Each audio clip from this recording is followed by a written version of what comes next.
Hi everyone, welcome to my next video. I'm still at the same park that I was in the previous video, and I found a nice shady picnic table, and I have Maggie on a leash so she can't bark. And I wanted to talk about another topic that's been on the news, particularly here in Maine. And it's a tragedy about the paddleboarder woman. And I'm not going to talk about so much what happened, which is horribly sad, but I'm going to talk about the reactions, particularly the locals, how they reacted. And this is not in any way to criticize or find fault with anyone, but just to share my own opinion and my insight as to why some of them are reacting in this way. And a lot has to do with what I experienced myself in terms of tragedies. Now, first of all, I had an older brother, if you have not read my memoir, who took great delight in causing me harm.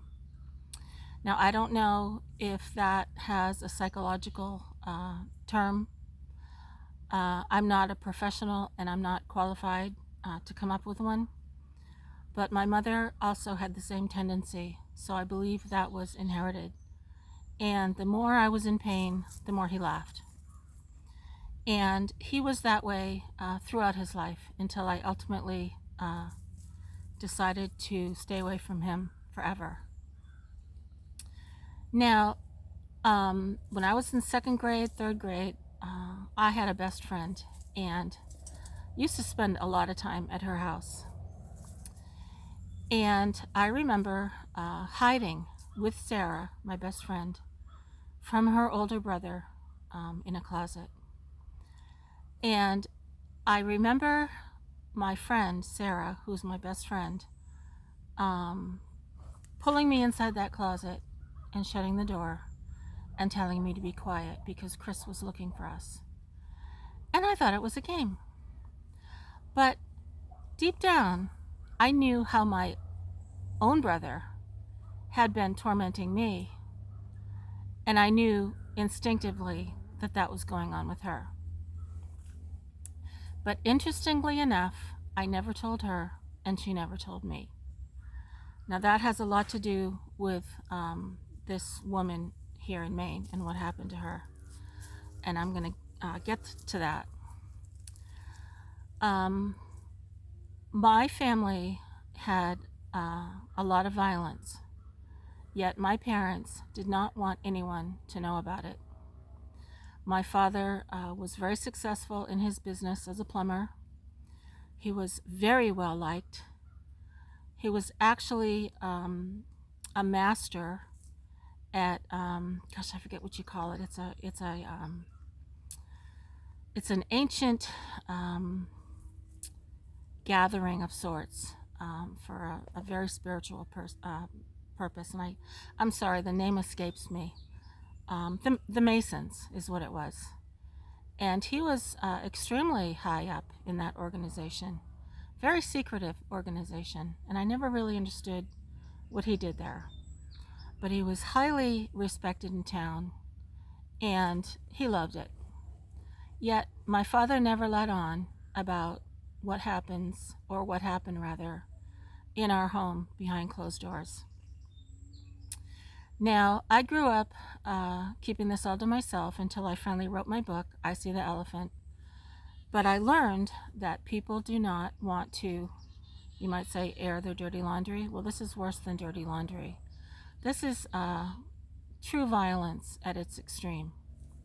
Because I could have lost my life many times because of my brother. And so now we have my friend Sarah, who, when we grew up, we parted ways. Maggie, come here. And she went her way and I went mine, and we didn't see each other for a long time. Until we reconnected when we were both about, I think I was about 35. And what she told me was horrifying. And that was that in my little sleepy coastal New England town of Marblehead, Massachusetts, that same brother had done something so horrifically violent, her father lost his life.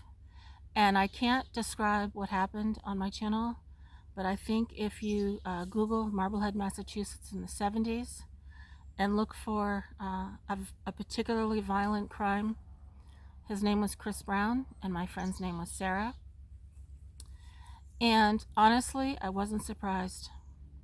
I wasn't surprised because I had already learned how families keep secrets and how a person is not going to put a sign out front saying a psychopath lives here.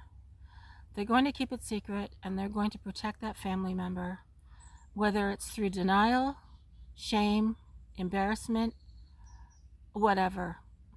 And that's what my family did. So anyway, before I forget, my hometown had never experienced something this violent before, and it was a shock to the community.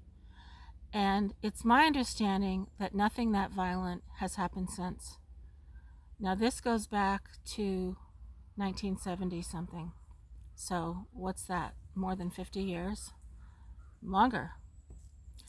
So now here we have a tragedy in a quiet community in Maine, and everyone is completely shocked because nothing like that has happened in years, if ever.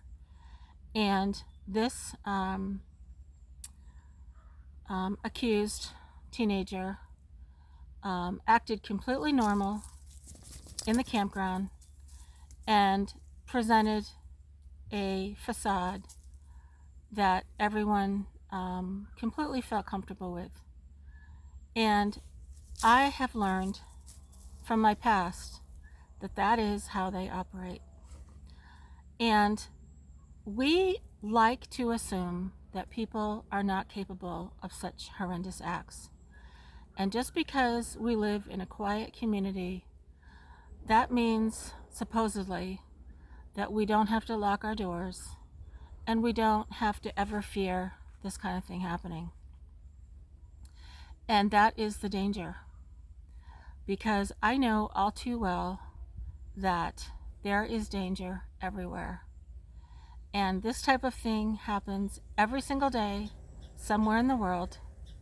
And if anyone is surprised, well, they need to wake up, because this is human behavior and it's going to continue. And it is sad and it is tragic and it is unfortunate, but it's reality.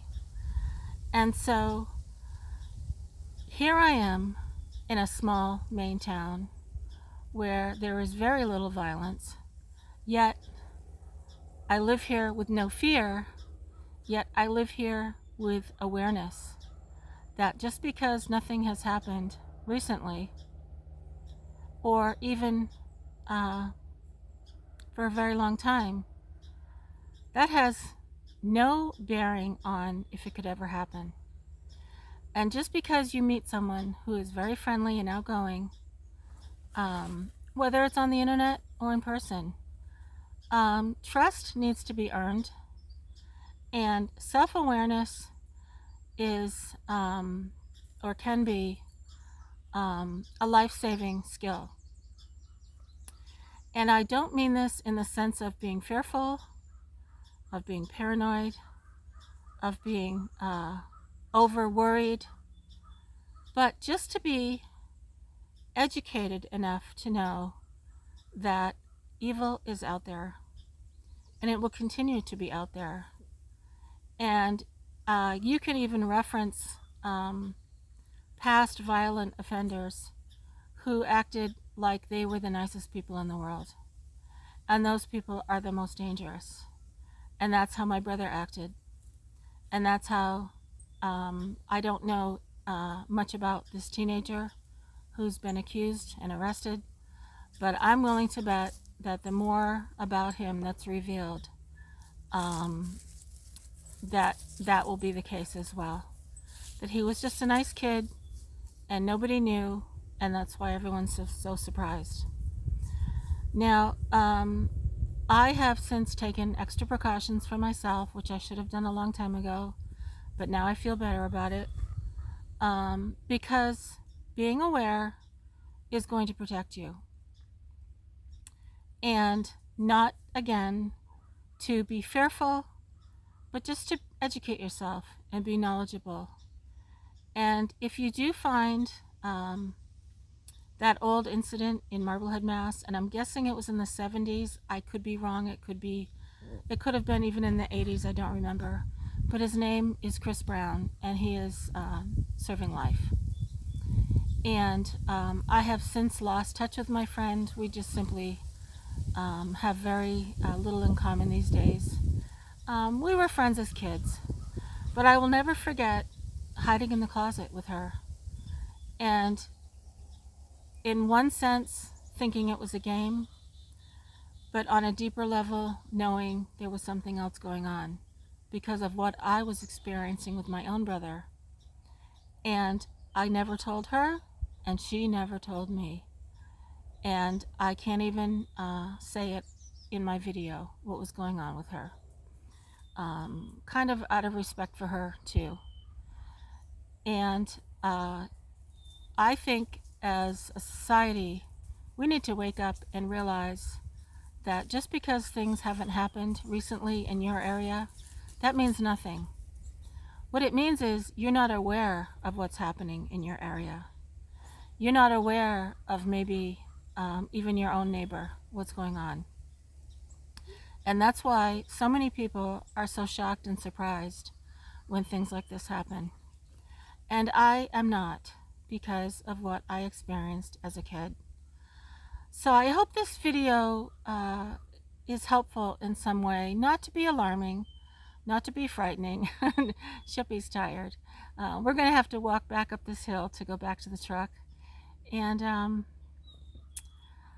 but this is such a beautiful day up here in the park. It's one of their most favorite parks to go to. And I hope you can hear that bird in the background. So thanks so much, everyone. I always try to be helpful, and I only share these sad stories to offer my insight, my experiences, and how you might use them to help you in your own situation, in your own life. And again, I'm always very interested in your comments and any past experiences that you feel comfortable in sharing, and your opinions. Excuse me. So sadly, this is the reality of our world, and I think it's going to continue because I don't see anything changing for the better. And so we need to become more aware and use our self-awareness to protect ourselves and our families. So thank you so much, everyone. I appreciate you all, and I hope you're all having a really great day. Take care.